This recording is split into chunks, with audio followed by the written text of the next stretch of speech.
അമൃതവേണി ലൈസ് കിറ്റ് presents daily news പ്രഭാത വാർത്തകൾ powered by Pulimoottil silks KSFE in association with Joy Alukkas. ഇത്തവണ ഫസ്റ്റ് അടിക്കില്ലേ നമ്മള്?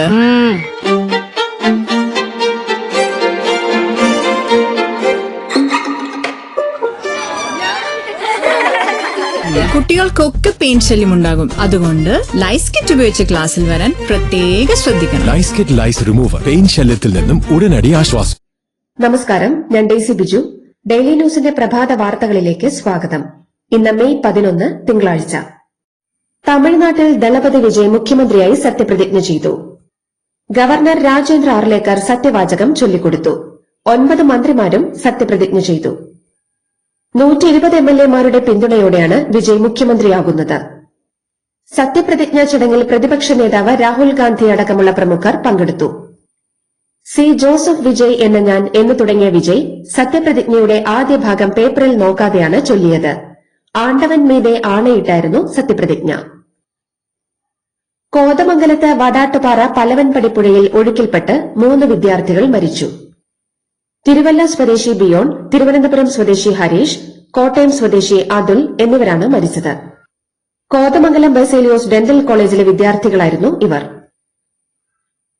യുദ്ധം തുടരുന്ന സാഹചര്യത്തിൽ സാമ്പത്തിക സുരക്ഷിതത്വത്തിനായി ജനങ്ങൾ കർശന സ്വയം നിയന്ത്രണം പാലിക്കണമെന്ന് പ്രധാനമന്ത്രി നരേന്ദ്രമോദി. പെട്രോൾ, ഡീസൽ, പാചകവാതക ഇന്ധന ഉപയോഗം എന്നിവ കുറയ്ക്കണം.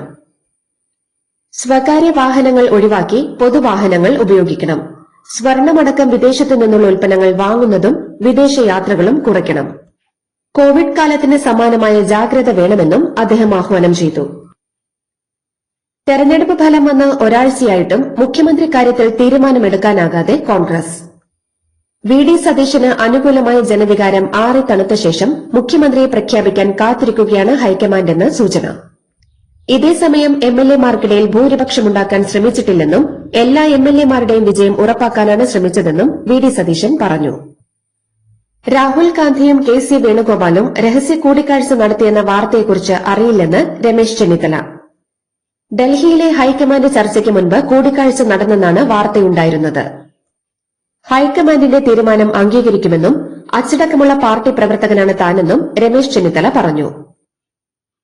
പ്രതിപക്ഷ നേതാവിനെ നിശ്ചയിക്കുന്നതിൽ പോളിറ്റ് ബ്യൂറോ ഇടപെടുമെന്ന് സൂചന നൽകി ജനറൽ സെക്രട്ടറി MA ബേബി. പ്രതിപക്ഷ നേതാവായി പിണറായി വിജയൻ തുടരണമെന്നാണ് സംസ്ഥാന സെക്രട്ടേറിയറ്റിലെ ഭൂരിപക്ഷ വികാരം.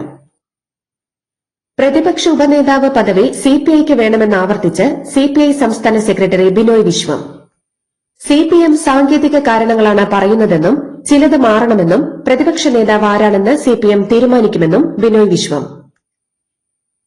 KC വേണുഗോപാലിനെ പിന്തുണച്ച് ഫ്ലെക്സ് ബോർഡ് വെച്ച CPM നേതാവ് CCTVയിൽ കുടുങ്ങി. CPM ലോക്കൽ കമ്മിറ്റി അംഗം അരവശ്ശേരി മുഹമ്മദ് ഫ്ലെക്സുമായി എത്തി റോഡരികിൽ സ്ഥാപിക്കുന്നതാണ് CCTV ദൃശ്യങ്ങളിൽ. തൃശൂർ വാടാനപ്പള്ളിയിൽ സേവ് കോൺഗ്രസിന്റെ പേരിലാണ് ഫ്ലെക്സ് വെച്ചത്. മലപ്പുറം ജില്ല വിഭജിക്കണമെന്ന അഭിപ്രായവുമായി Tirur sub collector Dileep K Kainikkara. Pension പ്രായം ഉയർത്തണമെന്നും മലയാളം മീഡിയം എന്ന സംഗതി പരമാവധി ഒരു LP തലത്തിനപ്പുറം കൊണ്ടുപോകരുതെന്നും കളക്ടർ ഫേസ്ബുക്ക് പോസ്റ്റിൽ ആവശ്യപ്പെടുന്നുണ്ട്. ചാലക്കുടി പുഴയ്ക്ക് കുറുകെയുള്ള പഴയ പാലത്തിന്റെ ബെയറിംഗ് മാറ്റുന്നതിനായി അടച്ചതോടെ ഗതാഗത കുരുക്ക്. പ്രവൃത്തികൾക്ക് 20 ദിവസത്തോളം വേണ്ടിവരുമെന്നാണ് പ്രതീക്ഷിക്കുന്നത്. അനധികൃത അവയവ കൈമാറ്റത്തിന് വ്യാജരേഖ ചമച്ച കേസിലെ മുഖ്യപ്രതി നജീബ് അറസ്റ്റിൽ. ഡൽഹി ഉത്തർപ്രദേശ് അതിർത്തിയിൽ നിന്നാണ് നജീബിനെ പിടികൂടിയത്. നജീബിന്റെ ഭാര്യ അടക്കമുള്ളവരെ പോലീസ് അറസ്റ്റ് ചെയ്തിരുന്നു. ശസ്ത്രക്രിയയ്ക്ക് വൃക്ക നൽകുന്നതിന് രോഗിയുടെ ബന്ധുക്കളിൽ നിന്ന് 20 ലക്ഷം രൂപ വരെ വാങ്ങുകയും ദാതാവിന് 9 ലക്ഷം രൂപ നൽകി ബാക്കി തുക നജീബ് കൈക്കലാക്കുകയാണ് പതിവെന്നാണ് പോലീസിന്റെ കണ്ടെത്തൽ. പത്തനാപുരം മണ്ഡലത്തിൽ UDF BJP ഡീൽ ആരോപണവുമായി മുൻ മന്ത്രി KB ഗണേഷ് കുമാർ. BJP വോട്ടുകൾ കുത്തനെ UDFിലേക്ക് ഒഴുകിയെന്നാണ് ഗണേഷ് കുമാറിന്റെ വാദം. പാലക്കാട് CPMൽ കൂട്ടരാജി. ജില്ലാ നേതൃത്വത്തെ വിമർശിച്ച ഏരിയ കമ്മിറ്റി അംഗമായിരുന്ന അബ്ദുൾ ഷുക്കൂറിനെ തരം താഴ്ത്തിയതിൽ പ്രതിഷേധിച്ച് 20ഓളം പേർ CPMൽ നിന്ന് രാജിവെക്കും. തെരഞ്ഞെടുപ്പ് രാഷ്ട്രീയത്തിൽ നിന്ന് സ്വയം വിരമിക്കൽ പ്രഖ്യാപിച്ച് ചവറയിലെ LDF സ്ഥാനാർത്ഥിയും മുൻ MLAയുമായ ഡോക്ടർ സുജിത് വിജയൻ പിള്ള സമൂഹ മാധ്യമത്തിലൂടെയാണ് പ്രഖ്യാപനം നടത്തിയത്. എന്നാൽ പൊതുപ്രവർത്തകനായി തുടരുമെന്നും അദ്ദേഹം ഫേസ്ബുക്കിൽ പറയുന്നു. ഷിബു ബേബി ജോണാണ് ചവറയിൽ ജയിച്ചത്. കൊച്ചി എളമക്കര പോലീസ് സ്റ്റേഷനിൽ പരാതി നൽകാനെത്തിയ യുവതിയോട് ലൈംഗികാതിക്രമം നടത്തിയ SI മുജീബ് റഹ്മാനെതിരെ കേസ്. കഴിഞ്ഞ വർഷം മുതൽ പിന്തുടർന്ന് ശല്യപ്പെടുത്തിയെന്നാണ് പരാതി. വഴങ്ങിയില്ലെങ്കിൽ ലഹരി കേസിൽപ്പെടുത്തുമെന്ന് ഭീഷണി മുഴക്കിയെന്നും യുവതി പരാതിയിൽ പറഞ്ഞിട്ടുണ്ട്.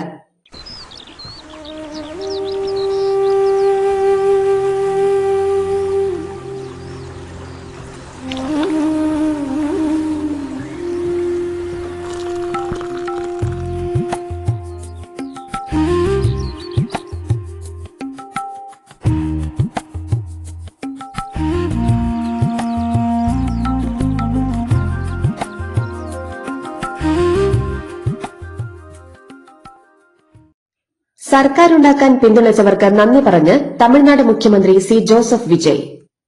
രാഹുൽ ഗാന്ധി സഹോദരനാണെന്നാണ് വിജയ് പറഞ്ഞത്.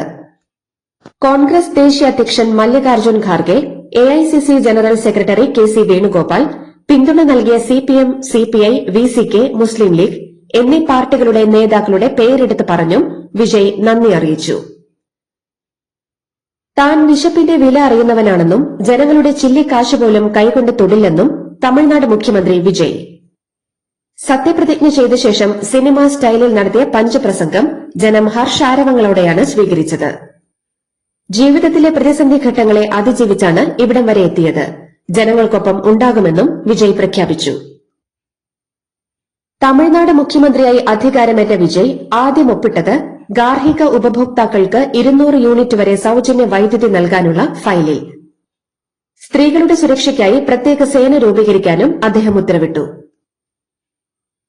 അധികാരമേറ്റതിന് പിറകെ വിജയ് മുഖ്യമന്ത്രിയുടെ സെക്രട്ടറിമാരായി 2 IASകാരെ നിയമിച്ചു.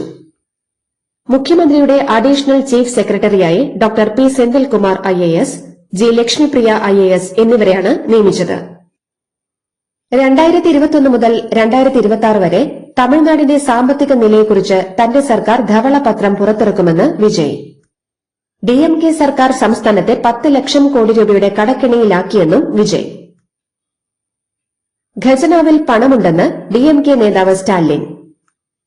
കോവിഡും പ്രളയവും കേന്ദ്ര സർക്കാർ അവഗണനയും അതിജീവിച്ചാണ് 5 വർഷം ഭരിച്ചത്. എന്നിട്ടും നിരവധി ക്ഷേമ പദ്ധതികൾ നടപ്പാക്കിയെന്നും അദ്ദേഹം പറയുന്നു. മുഖ്യമന്ത്രിയായി സത്യപ്രതിജ്ഞ ചെയ്ത വിജയ് തിരുച്ചിറപ്പള്ളി ഈസ്റ്റ് സീറ്റ് രാജിവെച്ചു. മന്ത്രി സെങ്കോട്ടയ്യനാണ് രാജിക്കത്ത് കൈമാറിയത്. 2 വിജയിച്ച സാഹചര്യത്തിലാണ് ഒരു മണ്ഡലത്തിൽ നിന്നും രാജിവെച്ചത്. തമിഴ്നാട് മുഖ്യമന്ത്രിയായി ചുമതലയേറ്റ വിജയിയെ പ്രധാനമന്ത്രി നരേന്ദ്രമോദി ടെലിഫോണിൽ വിളിച്ച് അഭിനന്ദനങ്ങൾ അറിയിച്ചു. ജനജീവിതം മെച്ചപ്പെടുത്താൻ കേന്ദ്രം തമിഴ്നാട് സർക്കാരുമായി സഹകരിച്ച് പ്രവർത്തിക്കുമെന്നും പ്രധാനമന്ത്രി എക്സിൽ കുറിച്ചു. തമിഴ്നാട് മുഖ്യമന്ത്രിയായി വിജയ് സത്യപ്രതിജ്ഞ ചെയ്ത ചടങ്ങിൽ രാഹുൽ ഗാന്ധിയുമൊത്തുള്ള വൈറൽ റീൽസും ഫോട്ടോകളും ഇൻസ്റ്റഗ്രാം നീക്കം ചെയ്തു. കേന്ദ്ര IT മന്ത്രാലയത്തിന്റെ ഇടപെടലിനെ തുടർന്നാണ് ബ്ലോക്ക് ചെയ്തതെന്ന് കോൺഗ്രസ് ആരോപിച്ചു.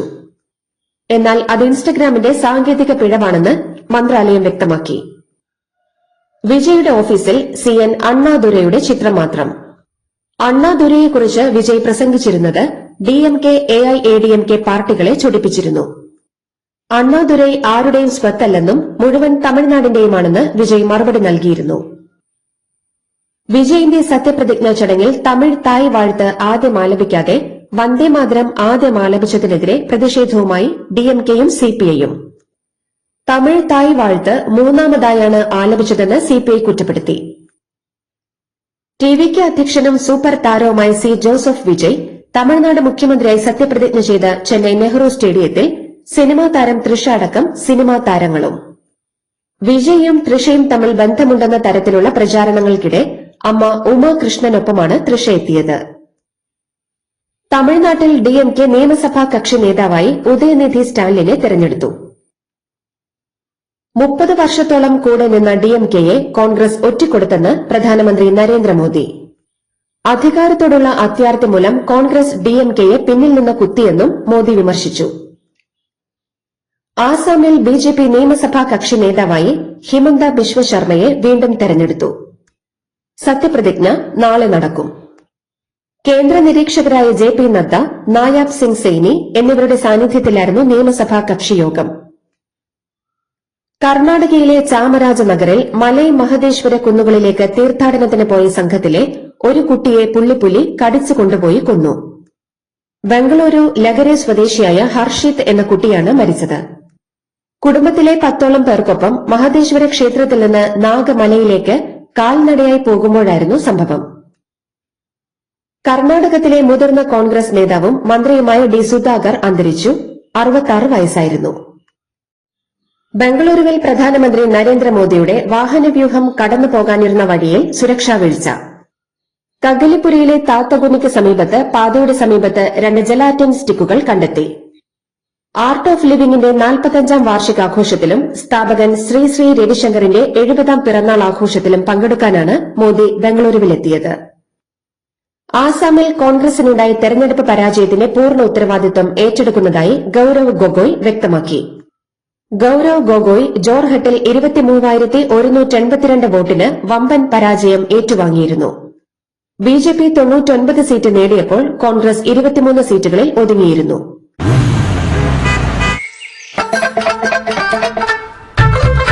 എല്ലാവർക്കും വന്നു ഡാൻഡ്രഫ്, എന്തു ചെയ്യും ചേട്ടാ? പേടിക്കണ്ട, ഇവിടുണ്ടല്ലോ ഡാൻഡ്രോക്കിൻ ഓയിൽ. ഉടനടി മാറും താരൻ, ഉപയോഗിക്കൂ വേഗം. Amrutweni Dandruff, the ultimate dandruff solution. Hanta virus ബാധിച്ചെന്ന് കരുതുന്ന MV ഹോണ്ടിയസ് ക്രൂയിസ് കപ്പലിലെ യാത്രക്കാരെ ഒഴിപ്പിക്കുന്ന നടപടികൾ ആരംഭിച്ചു. മൊറോക്കൻ തീരത്തിന് സമീപത്തെ സ്പാനിഷ് ദ്വീപായ ടെനറൈഫിൽ നങ്കൂരമിട്ടിരിക്കുന്ന സ്ഥലത്ത് നിന്നാണ് ഒഴിപ്പിക്കൽ നടപടികൾ ആരംഭിച്ചത്. യാത്രക്കാരിൽ ഹാൻഡ വൈറസ് രോഗലക്ഷണങ്ങളില്ലെന്ന് സ്പാനിഷ് ആരോഗ്യ മന്ത്രാലയം വ്യക്തമാക്കി. ഗൾഫ് രാജ്യങ്ങളായ കുവൈറ്റ്, ഖത്തർ, UAE എന്നിവിടങ്ങളിലേക്ക് ഇറാനിൽ നിന്നും ഡ്രോൺ ആക്രമണം. 2 ഡ്രോൺ ആക്രമണ ശ്രമങ്ങളുണ്ടായെന്ന് UAE അറിയിച്ചു. അതിനിടെ അമേരിക്കയെ പിന്തുണയ്ക്കുന്ന രാജ്യങ്ങൾ തിരിച്ചടി നേരിടേണ്ടി വരുമെന്ന് ഇറാൻ മുന്നറിയിപ്പ് നൽകി. ഹോർമുസിൽ ചെറുമുങ്ങിക്കപ്പലുകൾ വിന്യസിക്കാൻ ഇറാൻ. ശത്രു കപ്പലുകൾ ലക്ഷ്യമെന്ന് IRIB. ദീർഘകാലം അടിത്തട്ടിൽ നിലനിൽക്കാൻ കഴിയുന്ന മുങ്ങിക്കപ്പലാണ് വിന്യസിക്കുന്നത്. മേഖലയിൽ സംഘർഷാശങ്ക കനക്കുന്ന സാഹചര്യത്തിലാണ് ഇറാന്റെ നീക്കം. ഇറാൻ ഇനി നമ്മളെ നോക്കി ചിരിക്കാൻ പോകുന്നില്ലെന്ന് American President Donald Trump. Pakistan മധ്യസ്ഥൻ വഴി അമേരിക്കയുടെ സമാധാന നിർദ്ദേശത്തിന് ഇറാന്റെ മറുപടി ലഭിച്ചതോടെയാണ് ട്രംപ് പ്രകോപിതനായത്. കഴിഞ്ഞ 47 വർഷമായി ഇറാൻ അമേരിക്കയോടും ലോകത്തോടും ഒളിച്ചുകളി നടത്തുകയാണെന്നും തീരുമാനങ്ങൾ വൈകിപ്പിക്കുകയാണെന്നും ട്രംപ് സോഷ്യൽ മീഡിയ പോസ്റ്റിലൂടെ കുറ്റപ്പെടുത്തി. അമേരിക്കയും ഇറാനും തമ്മിൽ തയ്യാറാക്കുന്ന ഏതൊരു ധാരണയ്ക്കും ഗ്യാരണ്ടി നൽകാമെന്ന് ചൈന. ചൈനയിലെ ഇറാൻ സ്ഥാനപതിയാണ് ഇക്കാര്യം വെളിപ്പെടുത്തിയത്. വിമാനമിടിച്ച് ഒരാൾ മരിച്ചു. ഡെൻവർ അന്താരാഷ്ട്ര വിമാനത്താവളത്തിൽ സുരക്ഷാ വേലി ചാടിക്കടന്ന് റൺവേയിലേക്ക് ഓടിയയാളെയാണ് ടേക്ക് ഓഫ് ചെയ്യുകയായിരുന്ന വിമാനം ഇടിച്ചത്. എഞ്ചിനിൽ തീ പടർന്നതോടെ ടേക്ക് ഓഫ് റദ്ദാക്കി. ലോസ് ഏഞ്ചൽസിലേക്ക് പുറപ്പെടാനിരുന്ന ഫ്രോണ്ടിയർ എയർലൈൻസിന്റെ വിമാനമാണ് റൺവേയിൽ ഒരാളെ ഇടിച്ചത്. മുംബൈ ഇന്ത്യൻസിനെ വീഴ്ത്തി റോയൽ ചലഞ്ചേഴ്സ് ബംഗളൂരു പോയിന്റ് പട്ടികയിൽ 1ാം സ്ഥാനത്തെത്തി. 167 റൺസ് വിജയലക്ഷ്യം പിന്തുടർന്ന RCBക്ക് രാജ് ഭാവ എറിഞ്ഞ അവസാന ഓവറിൽ 15 റൺസായിരുന്നു ജയിക്കാൻ വേണ്ടിയിരുന്നത്. റൊമാരിയോ ഷെപ്പേർഡും റാസിക് സലാമുമായിരുന്നു ക്രീസിൽ. ആദ്യ 2 പന്തിൽ വൈഡിലൂടെയും നോ ബോളിലൂടെയും 4 റൺസ് കിട്ടിയതോടെ RCBയുടെ ലക്ഷ്യം 4 പന്തിൽ 10ആയി. 3ാം പന്തിൽ ഷെപ്പേർഡിനെ പുറത്താക്കിയ രാജ് ഭാവ മുംബൈക്ക് മേൽക്കൈ നൽകിയെങ്കിലും 4ാം പന്ത് വൈഡായി. വീണ്ടും എറിഞ്ഞ പന്തിൽ ഭുവനേശ്വർ കുമാർ 6 പറത്തി. ഇതോടെ ലക്ഷ്യം 2 പന്തിൽ 3 റൺസായി. അടുത്ത പന്തിൽ ഭുവി സിംഗിൾ എടുത്തതോടെ അവസാന പന്തിലെ ലക്ഷ്യം 2 റൺസായി. 11 കളികളിൽ 6 പോയിന്റ് മാത്രമുള്ള മുംബൈ ലക്നൌ സൂപ്പർ ജയൻസിനൊപ്പം പ്ലേ ഓഫ് കാണാതെ പുറത്താവുന്ന 2ാമത്തെ ടീമായി. സ്കോർ: മുംബൈ ഇന്ത്യൻസ് 20 ഓവറിൽ 166-7, RCB 20 ഓവറിൽ 167-8. IPLിലെ മറ്റൊരു മത്സരത്തിൽ ലക്നൌ സൂപ്പർ ജയൻസിനെതിരെ ചെന്നൈ സൂപ്പർ കിങ്സിന് 5 വിക്കറ്റിന്റെ ജയം. ടോസ് നഷ്ടപ്പെട്ട ബാറ്റിംഗിനിറങ്ങിയ ലക്നൌ 33 പന്തിൽ 85 റൺസ് നേടിയ ഓപ്പണർ ജോഷ് ഇംഗ്ലിസിന്റെ കരുത്തിൽ ഉയർത്തിയ 204 റൺസ് വിജയലക്ഷ്യം 4 പന്തുകൾ ശേഷിക്കെയാണ് ചെന്നൈ മറികടന്നത്. മറുപടി ബാറ്റിംഗിനിറങ്ങിയ ചെന്നൈ 13 പന്തിൽ അർദ്ധ സെഞ്ചുറി നേടി ചരിത്രം കുറിച്ച ഉർവിൽ പട്ടേലിന്റെ കരുത്തിൽ 19.4 ഓവറിൽ 5 വിക്കറ്റ് നഷ്ടത്തിൽ 208 റൺസ് നേടി. ഇതോടെ IPL ചരിത്രത്തിലെ ഏറ്റവും വേഗമേറിയ അർദ്ധ സെഞ്ചുറി എന്ന യശസ്വി ജയ്സ്വാളിന്റെ റെക്കോർഡിനൊപ്പം ഉർവിൽ ഇടം പിടിച്ചു. ഉർവിൽ പട്ടേൽ 23 പന്തുകളിൽ 65 റൺസ് നേടിയ ശേഷമാണ് പുറത്തായത്. ഇന്ത്യൻ ഗുസ്തി താരം വിനേഷ് ഫോഗട്ടിന് ഗുസ്തി ഫെഡറേഷന്റെ കാരണം കാണിക്കൽ നോട്ടീസ്. ഒളിമ്പിക്സിൽ ഫൈനലിലെത്തിയ ശേഷം ഭാരക്കൂടുതൽ കാരണം അയോഗ്യയാക്കപ്പെട്ടതിനും ഉത്തേജക വിരുദ്ധ നടപടികൾ പാലിക്കാത്തതിനും താരത്തിനോട് ഫെഡറേഷൻ വിശദീകരണം തേടി. സ്പാനിഷ് ഫുട്ബോൾ ലീഗ് കിരീടം നിലനിർത്തി ബാഴ്സലോണ. എൽ ക്ലാസിക്കോയിൽ റയൽ മാഡ്രിഡിനെ എതിരില്ലാത്ത 2 ഗോളിന് പരാജയപ്പെടുത്തിയാണ് ബാഴ്സ കിരീടം സ്വന്തമാക്കിയത്. മാർക്കസ് റാഷ്ഫോർഡ്, ഫെറാൻ ടോറസ് എന്നിവരാണ് ബാഴ്സയുടെ സ്കോറർമാർ. 3 മത്സരങ്ങൾ ബാക്കിയുള്ളപ്പോഴാണ് ബാഴ്സ കിരീടമുറപ്പിച്ചത്. ഇതോടുകൂടി ഡെയിലി ന്യൂസിന്റെ ഇന്നത്തെ പ്രഭാത വാർത്തകൾ സമാപിക്കുന്നു. ഡെയിലി ന്യൂസിന് വേണ്ടി വാർത്തകൾ വായിച്ചത് ഡെയ്സി ബിജു. ഡെയിലി ന്യൂസ് ലൈവ്.in വാർത്തകൾ വിരൽ തുമ്പിൽ.